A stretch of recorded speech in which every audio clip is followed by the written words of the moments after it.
விஜய் அகில இந்திய அளவில் பிரபலமாவார். அதனால 29 தேர்தலில் கேரளாவிலும் கர்நாடகா ஆந்திரால விஜய் கட்சி 5-10 சீட் நிற்கணும். 34 தேர்தலில் விஜய்க்கு பிரதமராகும் வாய்ப்பு இருக்கிறதாக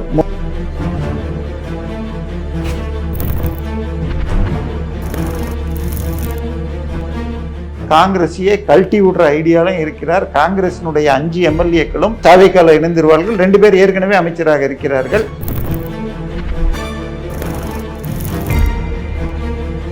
அமித்ஷாவை திரு விஜய் சந்திச்சால் ஜூன் 12ஆம் தேதி வாக்கில் ஸ்டாலின் வீட்லையும் ரெய்டு வரலாம். அதை பற்றி யோசிக்கிறதுக்கு தான் அவர் இதுக்கு போயிருக்கார். சி.வி. சண்முகம் கேட்டுக்கொண்டிருக்கிறார். ஸோ அவருக்கு கொடுத்தா அவருக்கே அந்த எம்பி சீட்டு கிடைக்கலாம். திருவள்ளுவர் முழுமையான சனாதனி. திமுகவை மக்கள் தோக்கடிச்சதே இந்த மாதிரி செஞ்சதுக்காகத்தான். கட்டாயமாக இது போன்ற மாவோயிச கருத்துக்களை, தாலிபானிய கருத்துக்களை தடை செய்துட்டு போனோம். உங்கள் ஆரோக்கியத்தின் ஊற்று நண்பன் ஹெல்தி ஸ்வீட் ஃப்ளோர் உடனே ஆர்டர் செய்யுங்கள். 4ஆம் துணை நேயர்கள் அனைவருக்கும் வணக்கம். இன்று நம் நிகழ்ச்சியின் சிறப்பு விருந்தினர் அரசியல் விமர்சகர் தேவப்பிரியா அவர்கள் இணைந்துள்ளார். வணக்கம் சார். வணக்கம். அரசியல் கிளம்பி பரபரப்பா போயிட்டு இருக்க நிலையில திமுக என்ன நிலைப்பாடுல இருக்காங்க? திமுக உட்கட்சி பூசல், அதை தாண்டி குடும்ப பிரச்சனையே நிறைய போயிட்டு இருக்குன்னு கேள்விப்பட்டோம். இப்ப என்ன நிலைமையில இருக்கு திமுக? இல்ல, திமுகவை பொறுத்த வரைக்கும் தற்போது ஓய்வுன்னு சொல்லிட்டு முதலமைச்சர், முன்னாள் சூப்பர் முதலமைச்சர், முன்னாள் உதவி முதலமைச்சர் எல்லாரும் இப்போ கூர்கில் போய் தங்கியிருக்காங்க. ஆனால் அது அங்கே இருந்தால் கூட நேற்றைக்கு பார்த்தீங்கன்னா உதயநிதி காலையில் ஒரு பெரிய ட்வீட்டு போடுறாரு. என்னன்னு சொன்னால், இன்னைக்கு, நேற்றைக்கு இல்லை, இன்னைக்கு வைகாசி அனுஷம் தான் திருவள்ளுவர் அவதரித்த நாள் அப்படின்னு சொல்லிட்டு 500 வருடங்களாக மயிலாப்பூரில் இருக்கிற திருவள்ளுவர் கோவில் மற்றும் பல இடங்களில் கொண்டாடப்படுவது. ஸோ அது திருவள்ளுவர் அவதார நாளை கொண்டாடுறதுக்கு நேத்தைக்கு கவர்னர் பவனில், லோக் பவனில் ஒரு விழா நடத்த, அதில் காவி உடை போட்ட திருவள்ளுவரை வச்ச உடனே என்னமோ பயங்கர தப்பு நடந்துருச்சுன்னு திமுக தூண்டி விட, அதன் பிறகு வைகோ இது அயோக்கியத்தனம்னு பேசுறாரு, திரு அருண்ராஜ் பேசுறாங்க. திமுக இன்னைக்கு நீங்க எந்த மெயின் ஸ்ட்ரீம் சேனலை எடுத்து பார்த்தாலும் விஜயை பற்றி அப்படி ஒரு விஜய் ஆட்சி, அவங்க போடுற ரீல்ஸு அல்லது சட்டம் ஒழுங்கை பத்தி அப்படி ஒரு நெகட்டிவ் ப்ராபகண்டா நடக்குது. காவியில இருக்கிறவங்க கூட கருமையான மனம் படைச்சிருக்கலாம்னு சொல்லி துறவிகள் காவியை அணிவார்கள்னு திருவள்ளுவர் 278 சொல்லியிருக்காரு. இதெல்லாம் காரணம் வச்சு மத கலவரத்தை தூண்டு பண்ணணும். ஏன்னா இன்னொன்னு, வந்தே மாதரத்தை எதிர்த்து குரல் கொடுத்தாங்க. இதே வந்தே மாதரம் முதல்ல பாடி, அதற்கு பிறகு தேசிய கீதம் பாடி, அதன் பிறகு தமிழ்தாய் வாழ்த்து இந்த கவர்னர் பதவியேற்ற அன்னைக்கு நடந்திருக்கு. தற்போதைய உதவி சென்னை உயர்நீதிமன்ற நீதிபதி மார்ச் 6ஆம் தேதி ஸ்டாலின் தலைமையில பண்ணியிருக்காங்க. 6ஆம் தேதியாவது 8ஆம் தேதி கவர்னர், இது ரெண்டுலயும் அதே தான் பண்ணியிருக்காங்க. இனி இப்ப புதுசா பண்ற மாதிரி கேரளால அதே தான் பாடியிருக்காங்க. அங்க யாரும் எதிர்க்கல. தமிழ்நாட்டில் இருக்கிற எல்லோரும் கொடிகாத்த குமரன் சொல்றமே, அவர் கையில கொடியும் வாயில வந்தே மாதரம்னு சொல்லிதான் உயிரை விட்டார். வந்தே மாதரம் நம்ம எல்லாருக்கும் பெருமை தான். வந்தே மாதரம் பாடுற 2வது 3வது ஈவேரா என் கொள்கை தலைவர்னு சொன்னால், ஈவேரா நீ தமிழ்தாய் வாழ்த்து பாடிட்டா என்ன அவங்களுக்கு தமிழுக்கு கொம்பு முளைச்சிருமான்னு கேட்டவர்.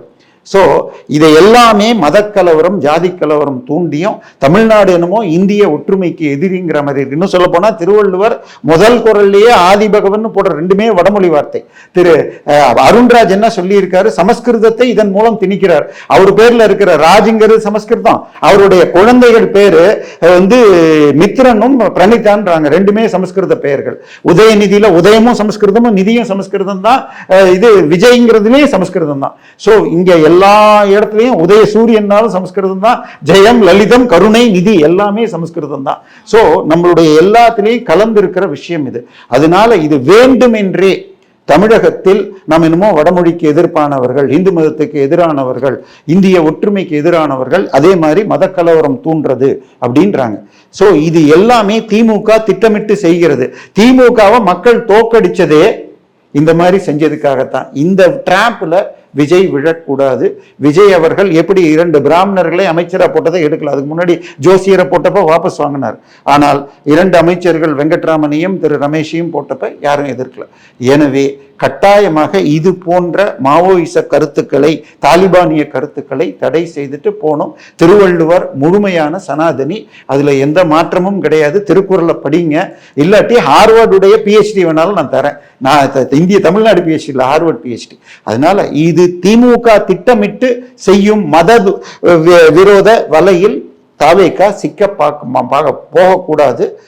தெளிவாக நாம் இந்திய ஒற்றுமை, இந்திய இறையாண்மை சட்ட இது அம்பேத்கர் கொடுத்த சட்ட அமைப்பின்படியாக பதவி ஏற்கிறாங்க. ஸோ அதுதான் முக்கியம். ஆனால் இப்போ இதனை அடுத்து இப்போ எம்பி சீட் ஒன்று காலியாகுது, அதற்கடுத்து இடைத்தேர்தல் வரவிருக்கு. இதில் திமுக என்ன நிலைப்பாடு எடுத்திருக்காங்க, எப்படி களமிறங்க போறாங்க, பேக் டு ஃபார்ம் கொடுப்பாங்களா, அதாச்சும் பேக் டு ஃபார்ம் எப்போ வர போறாங்கன்ற ஒரு கேள்வி. இல்லை, இந்த 4 இடத்துல இப்போ ஏற்கனவே ராஜினாமா பண்ணிட்டாங்க. ஒன்று விஜயுடைய திருச்சி கிழக்கு இடம், மீதி 3 மதுராந்தகம், பெருந்துறை மற்றும் தாராபுரம். இதுல உங்களுக்கு அதுக்கு இதுல 4, 5வது அம்பாசமுத்திரத்துல. இந்த 5ல் நான் 3 இடத்துல தாவேகா 3ஆம் இடத்துல தான் வந்திருக்கு.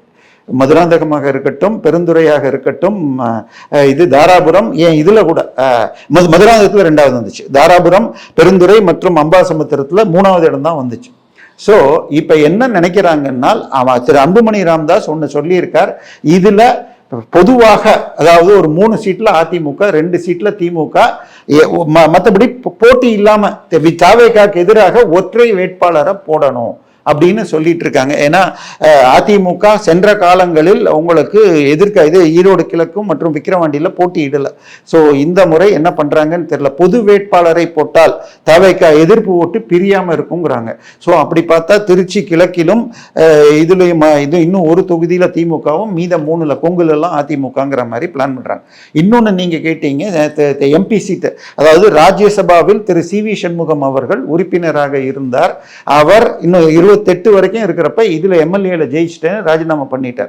இப்ப இருக்கிற ஓட்டமைப்பில் அது தாவேகாக்கு தான் போகும். ஸோ தாவேகால அந்த சீட்டு யாருக்கு?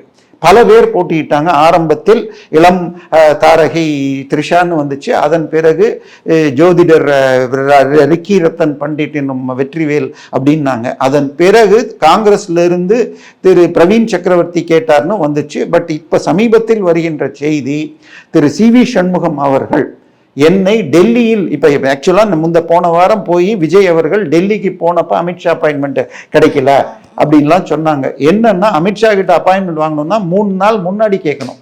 அவங்க 8 மணிக்கு இவர் 9 மணிக்கு அவங்கெல்லாம் பிளான் பண்ணி வச்சிருப்பாங்க. நடுவில் ஒரு 10 நிமிஷம் தான் கேப் இருக்கும் அதுக்குள்ள. ஸோ இவர் போனப்போ கொடுக்க முடியல. ஸோ டெல்லியிலேயே ஒரு நல்ல திறமை வாய்ந்த ரெப்ரசன்டேட்டிவ் இருந்தால் கரெக்டாக இருக்கும். ஸோ அவர்களுக்கு டெல்லியிலையும் கான்டாக்ட் இருக்கணும், இங்கேயும் எல்லாரையும். ஸோ ஒரு எம்பி இது பிஜேபி அதிமுகவுக்கு தம்பிதுரை, அவங்களுக்கு டிஆர் பாலு, கனிமொழி போன்றவர் இருக்கப்ப எங்கே தம்பிதுரை தனக்கு இவர் சி.வி. சண்முகம் கேட்டுக்கொண்டிருக்கிறார். ஸோ அவருக்கு கொடுத்தா அவருக்கே அந்த எம்பி சீட்டு கிடைக்கலாம். இல்லைன்னா விஜய் வேற யாரையாவது போட போறாரா என்னன்னு பார்க்கணும். ஸோ யாருங்கிறது தெரியாது.